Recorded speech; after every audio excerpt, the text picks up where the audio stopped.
Assalamualaikum teman-teman, welcome to my channel Simple English Indo, channel pembelajaran bahasa Inggris dengan metode sederhana. Baiklah, dalam video kali ini kita akan belajar bagaimana cara menyusun kalimat sederhana yang mudah dan benar sesuai dengan gramatika bahasa Inggris.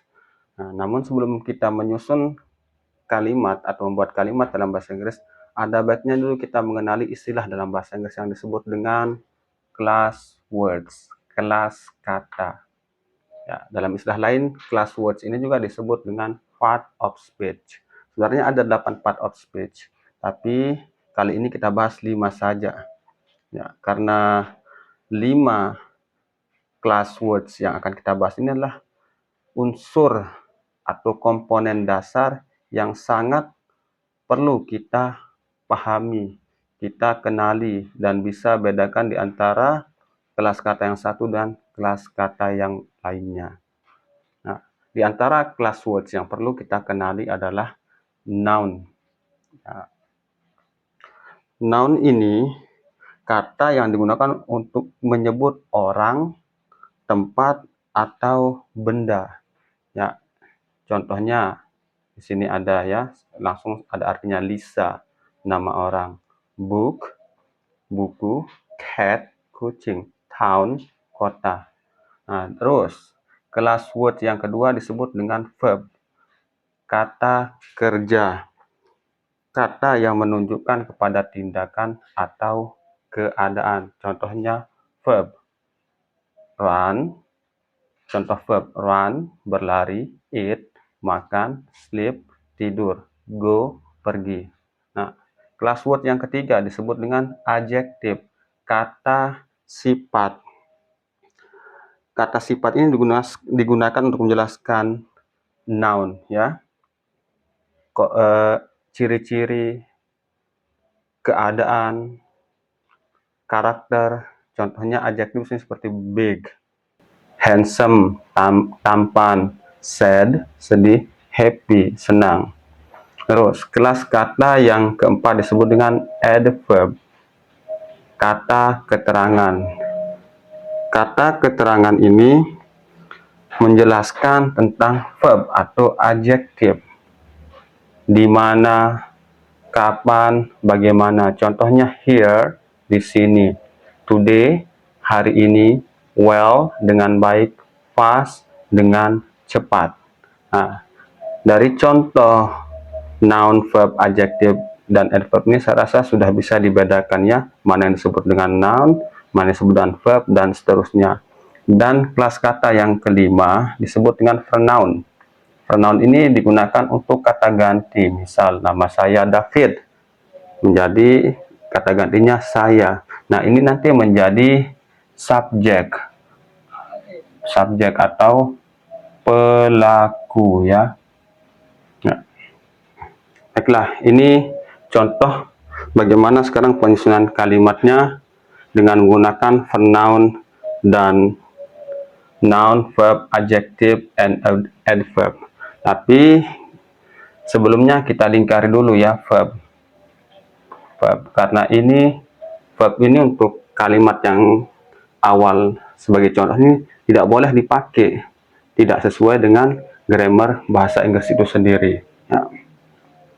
Nah, pertama, setelah kita mengenali tadi, selanjutnya yang terakhir class of word-nya pronoun. Pronoun itu ada I, artinya saya, you, kamu, atau kalian. Karena ini bisa dipakai untuk singular ataupun plural.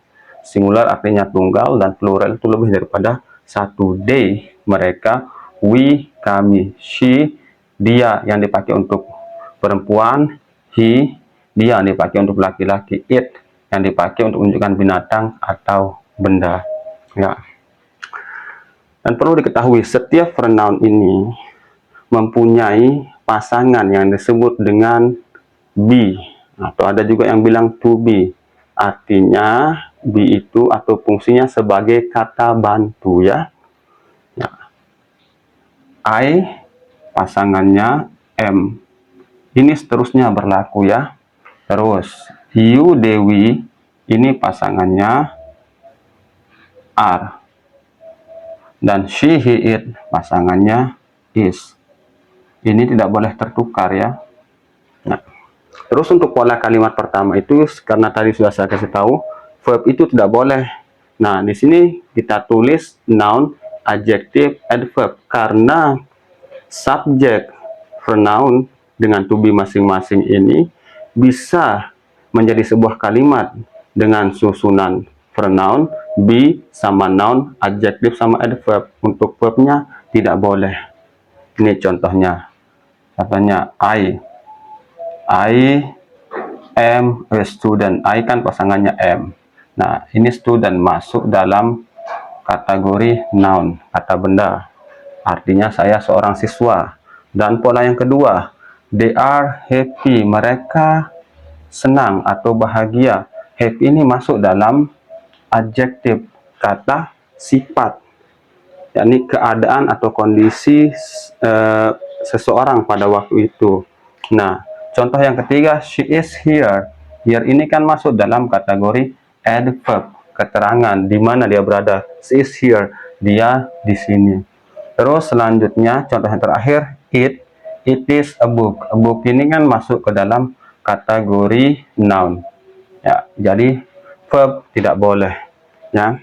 Nah, dan kata kalimat yang menggunakan be, ya be, tanpa tidak boleh ada verb ini disebut dengan kalimat nominal.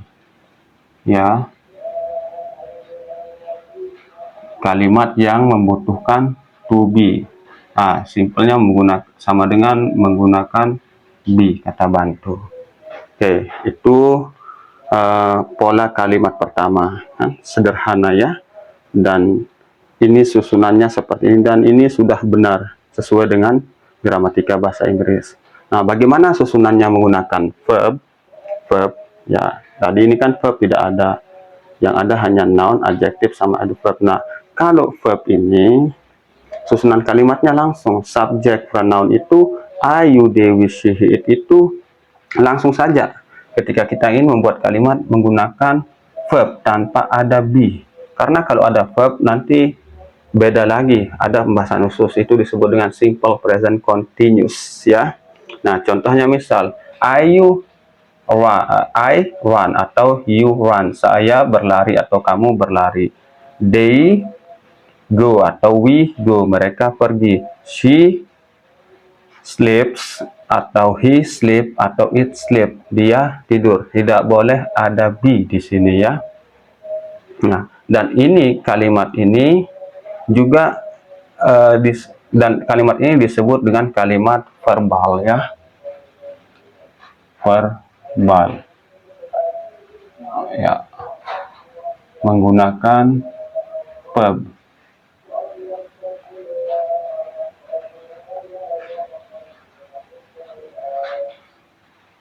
Nah, yang ini disebut dengan kalimat verbal. Nah, tambahan sedikit, untuk penyusunan kalimat menggunakan pronoun dan verb bisa ditambahkan dengan adverb ya. Selain itu jangan dulu, nanti ada pembahasan khususnya. Misal contoh, I go to beach. Saya ini kan pronoun, subjek ya, sebagai subjek, terus go verb. Nah, ini adverb ya. Gimana? Gampang kan? Nah, beginilah pola penyusunan kalimat dasar dalam bahasa Inggris. Untuk pembahasan selanjutnya nanti bagaimana membahas kalimat positif, negatif, interrogatifnya, kita akan bahas pada video berikutnya. Terima kasih. Assalamualaikum warahmatullahi wabarakatuh.